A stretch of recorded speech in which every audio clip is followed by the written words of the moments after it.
እንግዲህ በተከታታይ ትምህርት እየሰጠን ቆይተናል። ውድ አድማጮቻችን እኛን የምትከታተሉን በሙሉ ለአንድ ሳምንት ያህል በስራ ጫና ምክንያት አላቀረብንላችሁም። ዛሬ እንግዲህ ባለፈው ከሰጧቸው ትምህርት በተጨማሪ ለህብረተሰቡ ግንዛቤ ለማስጨበጥ መጥቻለሁኝ።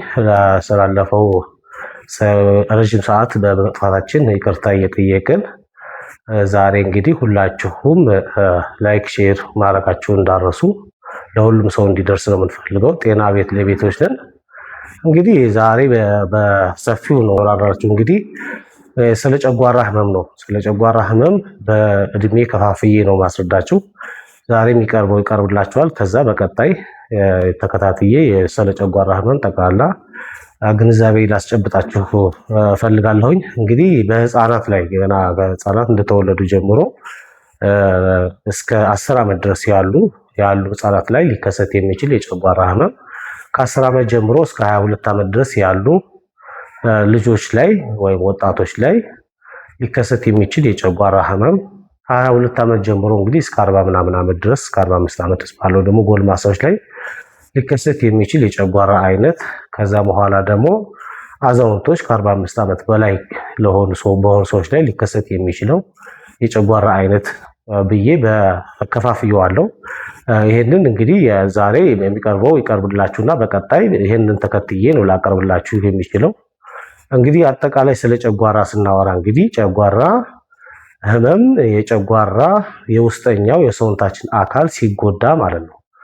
አንድ የሚጎዳበት ምክንያት በደንብ አድርጌ አብራራላችኋለሁ። የውስጠኛው የጨጓራ አካላችን ሲጎዳ የጨጓራ ህመም እንለዋለን። የውስጠኛው የጨጓራችን የሰውነት ሽፋን እንግዲህ የኤችሲኤል የምንለው የጨጓራ አሲድ በጣም ከፍተኛ የሆነ አሲድ ነው። ያ አሲድ ሰውነታችን እንዳይጎዳው የሚከላከል በተፈጥሮ የተሰጠን የውስጠኛው ሽፋን አለ፣ ሙከስ መንበረን የምንለው። ያነ በተለያየ አጋጣሚ ሲጎዳ ያ ጨጓራችን ላይ ያለ አሲድ ከሙከስ መንበሩ ወይም ከሚከላከለው በተፈጥሮ የሰጠን ነገር ሲሳሳ ወደ ሰውነታችን ገብቶ ቁስለት ሲፈጥር ጨጓራ ህመም እንለዋለን። የጨጓራ ህመም እንግዲህ ዋናው ይሄ ነው፣ ሌላ ነገር የለውም። ከዛ የጨጓራው እንግዲህ የሚላጥበት ቦታዎች ይለያያሉ። የላይኛው ቦታ ላይ ላይኛው ጉሮሯችን መግቢያ ላይ ሊላጥ ይችላል። የጨጓራችን መሀል ቦታ ላይ ሊላጥ ይችላል። ከዛ ወደ ትልቁ አንጀት የሚቀየርበት ቦታችን ከጨጓራችን ወደ አንጀታችን የሚተላለፍበት ቦታ ላይ ሊቆስል ይችላል። ዞሮ ዞሮ የጨጓራ ህመም የሚባለው በአጠቃላይ ጨጓራችን የሚቆስልበት አጋጣሚ አግኝቶ ሲቆስል የጨጓራ ህመም እንለዋለን። ከዛም ባለፈ እንግዲህ የጨጓራ ሊቆስል የሚችልባቸው ነገሮች ሁለት ነገሮች ናቸው ያሉትኝ። አንደኛው ያው ኤች ፓይሎሪ የምንለው ባክቴሪያ አለ። ኤች ፓይሎሪ እስካለ ድረስ በተደጋጋሚ ጨጓራ ስንታከም ደግሞ ይቆስላል። ጨጓራ ባክቴሪያ የምንለው ካለ ማለት ነው። ከጨጓራ ባክቴሪያ ውጪ ያሉት ነገሮች ደግሞ የሰው ልጅ የአኗኗር ስታይል ነው። የአኗኗር ወይም ከአኗኗር ውጭም በተለያየ ህመሞች የተነሳ በቀላሉ ጨጓራ አሲድ የውስጠኛው የጨጓራችን አካል ሙከስ መንብረን የምንለውን ሽፋኑን አሳስቶ ጨጓራችን እንዲቆስል ሲሆን የጨጓራ ህመም እንለዋለን። በአጠቃላይ ስለ ጨጓራ ሳላነሳሁላችሁ ነው ይሄን የምላችሁ። ጠቅላላ እውቀት ነው እያሻስኳችሁ ያለሁት። አሁን በህፃናትም ከ10 እስከ 1 እንዳልኳችሁ እስከ 45 ከዛ በላይ አዛውንቶችን አወራለሁ ብያችኋለሁ። ይሄንን ነገር ስናወራ ግን ስለ ጨጓራ አሁን እንዳልኳችሁ ቁስለትን በተያያዘ ነው ጨጓራ ችግር የሚባለው። ስለ ጨጓራ ስናወራ ግን ከአፋችን ጀምሮ ጉሮሯችን፣ ከዛ ጨጓራችን አለ፣ ትልቁ አንጀት አለ፣ ትንሹ አንጀት አለ። ከዛ አልፎ እስከ ሰገራ መውጫ እስከ ቂጣችን ጫፍ ድረስ ስላለው ነገር ነው የምናወራው።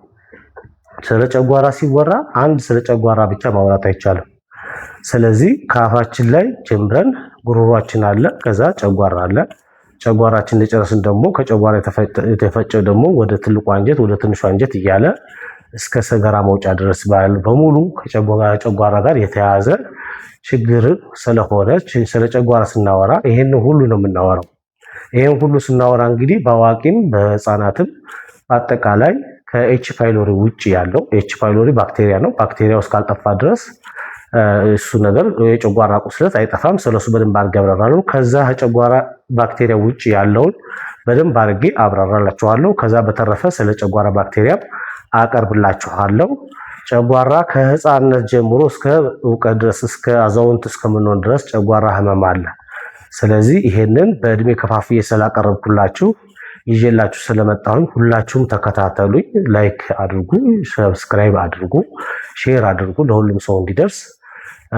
በቀጣይ ሁሉንም ነገር ስቴፕ በስቴፕ እያብራራሁላችሁ ሲሄድ ግልጽ ይሆንላችኋል። ጥያቄ ካላችሁ በውስጥ መስመር ጠይቁኝ፣ ለመመለስ በጣም ፈቃደኛ ነኝ። ኦንላይንም እቀርባለሁኝ። ኦንላይን በዩቲዩብ ላይ እቀርባለሁ፣ በፌስቡክ ላይ እቀርባለሁ፣ በቲክቶክ ላይ እቀርባለሁ። በዛ ሰዓት ላይ እናንተ ጥያቄ ካላችሁ ጥያቄያችሁን አስተካክሉና ጥያቄያችሁን ጠይቁኝ። በጠይቃችሁ መሰረት በደንብ አድርጌ አብራራላችኋለሁ። ለዛሬ እንግዲህ ጠቅላላ እውቀቱን ለማስጨበጥ ያህል እዚህ ላይ ጨርሳለሁ። በቀጣይ አከታትዬ የህፃናትን እስከ 7 ዓመት እስከ 10 ዓመት ያለውን ከዛ ከ10 ዓመት እስከ 22 ዓመት ድረስ ባለው ከዛ እስከ 45 ዓመት እና ከዛ በላይ ያለውን በደንብ አድርጌ ስለማብራራላችሁ ተከታተሉኝ። ሁል ጊዜ ከዚህም በኋላ ከእናንተ አለይም። እስካሁን ድረስ የተፈጠረው ስህተት የስራ ጫና አለ። ቤት ለቤት ሕክምና ስለምንሰጥ የስራ ጫና ስላለ ምንም ሊመችን ስላልቻለን ይቅርታ እንጠይቃለን። ሁል ጊዜ ከዚህ በኋላ ኦንላይን በዩቲዩብ ላይ እና በፌስቡክ ላይ በቲክቶክ ላይ ስለምታገኙኝ ሁላችሁም ተከታተሉኝ። ላይክ አድርጉ፣ ሼር አድርጉ፣ ሰብስክራይብ አድርጉ። ለዛሬ እዚህ ላይ ጨርሳለሁ። አመሰግናለሁ።